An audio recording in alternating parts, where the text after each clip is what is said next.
city? I mean, people that know me, you know, they know we ready. 16 years old, came in the game. Which is hard to believe, by the way. You know the song. Over the years, it's transformed into a rallying cry for Atlanta sports fans. Well, now people are mourning the loss of its creator, rapper Archie Eversole, his own brother. This is a bond hearing that was set by, or filed by your defense attorney for one count of malice murder, 22W005045. Krause faced a judge in DeKalb County today. He's accused of his own brother, rapper Archie Eversole, last month. There has been a loss of life, and there's nothing that I can say or do that will bring back Mr. Eversole. Lived together. According to prosecutors, Krause broke into Eversole's room the evening of March 25th and shot him.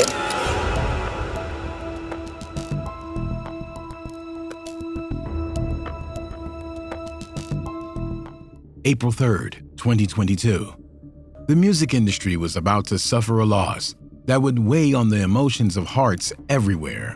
The 37-year-old rap artist by the name of Archie Eversole built up a name for himself with the highly successful song We Ready, which was released in 2002 under Geffen Records. The song became the anthem for Atlanta United Soccer Club, along with NFL teams and fans in the city and beyond. We ready for y'all. We ready. Voices could be heard chanting at games and avenues the catchy, energetic lyrics to the song like it was part of every culture's native tongue. The song was a single on his debut album titled Ride With Me, Dirty South Style.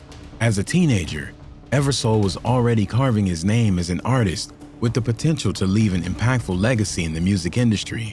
His popularity brought him ever more opportunities. Being enlisted by the Atlanta United Soccer Club to create a new anthem specifically for them titled United We Conquer.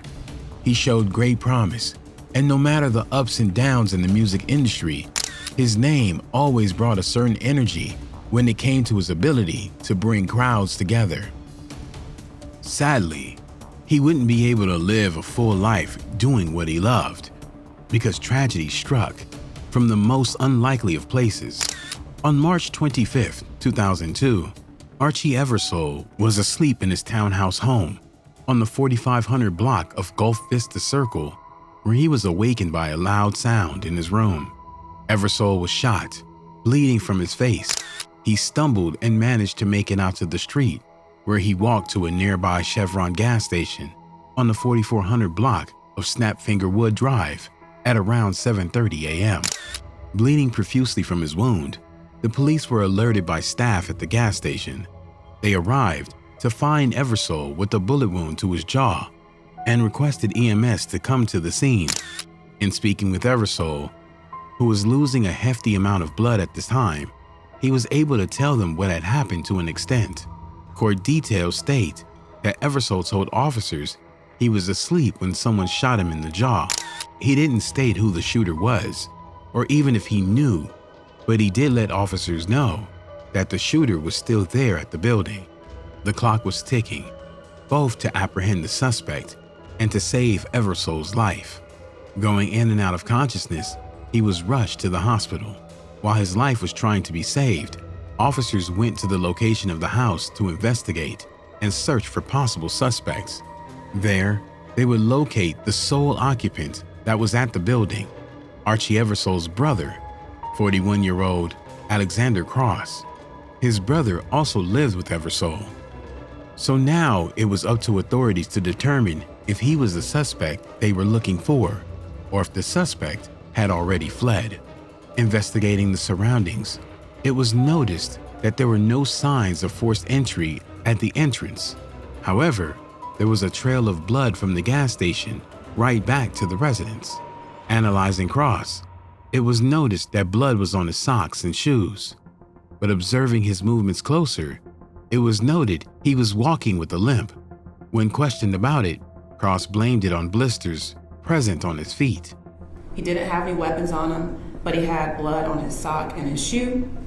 And they noticed that he was limping, and when asked why he was limping, he said it was because he had blisters on his feet. Officers began searching the room and discovered more blood leading down Eversole's room. Here, they found something different than at the entrance. His room door was tampered with, and the surroundings showed signs of struggle. Blood was splattered in numerous places, which they saw as evidence corroborating their theory. Authorities started becoming suspicious of Cross when a firearm was found at the base of Eversole's bed with one spent shell. In searching his brother's room, however, live rounds that matched the bullets of the gun were found. Not only that, but analyzing both rooms, in contrast, his room was neat and undamaged as compared to Eversole's. Alexander Cross was arrested and brought to the station, but that was in relation to a felony dope charge after they found the substance in his room. They went into, it's like a two-story residence. They observed a blood trail coming down the steps. Inside the defendant's room, they found 1.5 ounces of marijuana, which is the basis of the felony marijuana arrest, and went in the defendant's bedroom. He was the only suspect at the time on the police's radar, as no one else was found at the scene. Archie Eversole, still in critical condition, was having the fight of his life. The blood loss from the wound deteriorated his body and vitals to the point where recovery was too far gone, and he passed away about a week later on April 3rd. The news would take a shocking turn when police learned a couple of days later the person charged with his hit was his own brother. Mourning poured online for the senseless attack that stole a talented individual. From sports greats to the Atlanta Unified Club that held him highly, condolences and heartfelt sentiments were ushered due to his passing. The passing of Eversole increased the severity of Cross's arrest. Previously placed on a $5,000 bond for the dope charge, his bond was now revoked by the judge, as he was labeled a danger to the community with the additional hit charge placed on his record. His attorney argued for the case to be dismissed as his client was being wrongly accused. The angle used for his reasoning was that his brother, Archie Eversole, never listed him as the person who shot him. If he was the one responsible, then the question posed was, wouldn't he have said so instead of just stating that the shooter was still there? In that time, in this unfortunate event, did the deceased who was alive mention anything about Mr. Krause, or if he did it or didn't do it? Alexander Cross's attorney asked the judge to dismiss the case after a DeKalb County detective testified that neither the victim or anyone else identified Krause as the gunman. Mr. Krause never said that he did this, and again, Mr. Eversole never mentioned Mr. Krause did this, correct? Prosecutors would counter his argument by stating that no one else was within the house. Not only that, but the evidence inclusive of the live ammunition in his room that matched the weapon used all pointed to Alexander Cross being the suspect. At a court hearing, there turned out to be conflicting information on the criminal past of Cross. Apparently, prosecutors were saying that he had criminal cases under an alias, which extended his rap sheet to a lengthy resume. His attorney instead stated that the other name was his sister's, and those charges didn't belong to Cross. Mr. Krause tells me he's been in a situation many times where he's been stopped, and then they run a history, and then they realize he's not female. And then it looks like they pull up a picture, because they pull up the photos, and they can see that he is not his sister Michelle. So as to his criminal history, as I stated, he has a possession of marijuana, which is over 20 years old. He did have a carry concealed weapon, which is about 15 years old.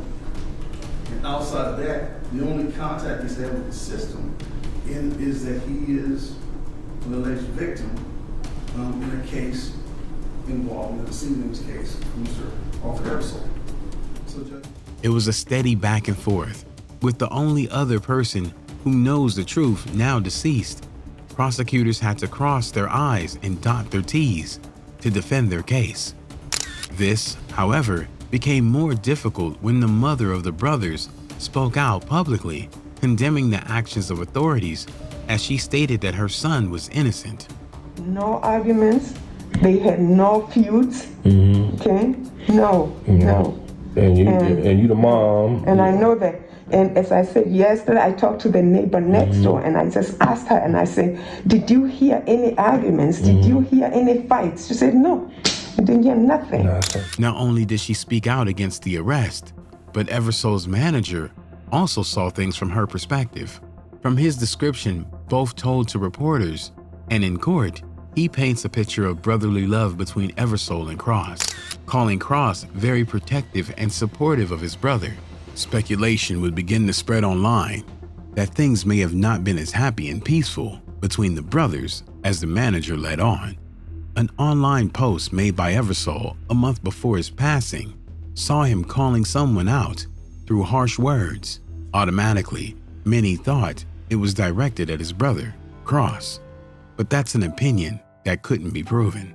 Reporters later state that Alexander Cross was granted bail in August of 2022, but that would change in April 2023 when a jury indicted him on 4 charges, including malice, hit, felony hit, aggravated assault, and possession of a firearm during commission of a felony in connection to Eversole's passing. His fate now rests in the hands of the law, which will either confirm or absolve his involvement in the hit of his brother. Either direction the outcome takes, a brother, son, and beloved artist was lost. His life was cut short far too soon. To this day, his legacy lives on through his music and will continue to be an anthem to those who cherish his character and talent. Rest in peace, Archie Eversole.